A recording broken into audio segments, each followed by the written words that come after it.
বাবা ভোলানাথ তারই দুই লক্ষ্মী নিঙ্গিও নিঙ্গিকে বলে উঠলেন, ওগো ওগো নিঙ্গি নিঙ্গি তবু তোমরা সকলে শোনো, তোমরা দুইজন তবু যাও এই মুহূর্তে এই স্বর্গপুর হতে যাও তবু সেই আমাদের নারদের কাছে। আর ওই নারদের কাছে গিয়ে তারে বলবে তবু বাবা ভোলানাথ তবু বলেছে তোমারে করেছে আমন্ত্রণ, আর বাবা ভোলানাথের আমন্ত্রণে তোমাকে স্বর্গপুরে এক্ষুনি করিতে হইবে আগমন। তাই বিড়ম্বনা করে এক্ষুনি যাও তব দেবর্ষী নারদকে তোমরা করো হো আমন্ত্রণ।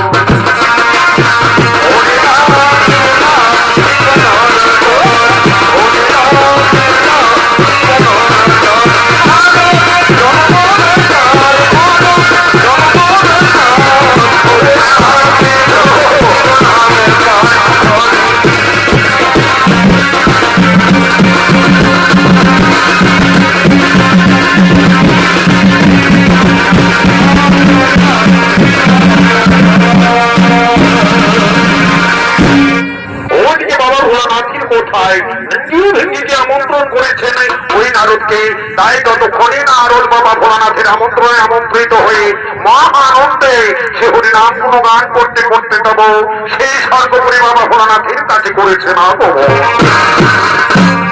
জয় রাধে রাধে কৃষ্ণ কৃষ্ণ গোবিন্দ গোবিন্দ নারায়ণ নারায়ণ জয় রাধে রাধে কৃষ্ণ কৃষ্ণ হরি বল গোবিন্দ গোবিন্দ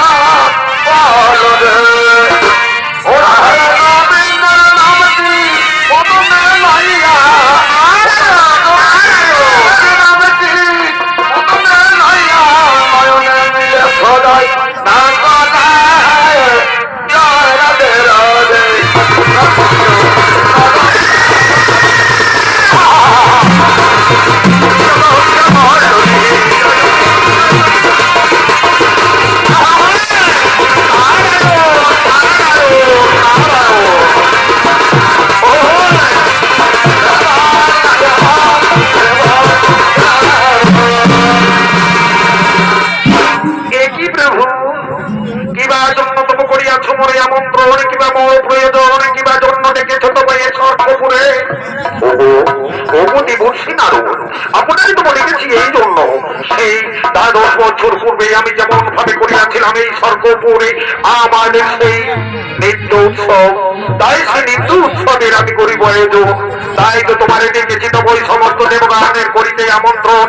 তুমি এক্ষুনি যাও দেবর্ষী নারদ, তুই সমস্ত ওই দেবগণের দেবগ্রহ আমন্ত্রণ তাদের দেবালয়ে নিয়ে সকলকে আমন্ত্রণ করে বলো ওই স্বর্গপুরে তব হইবে ওই নিত্য সভারই আয়োজন।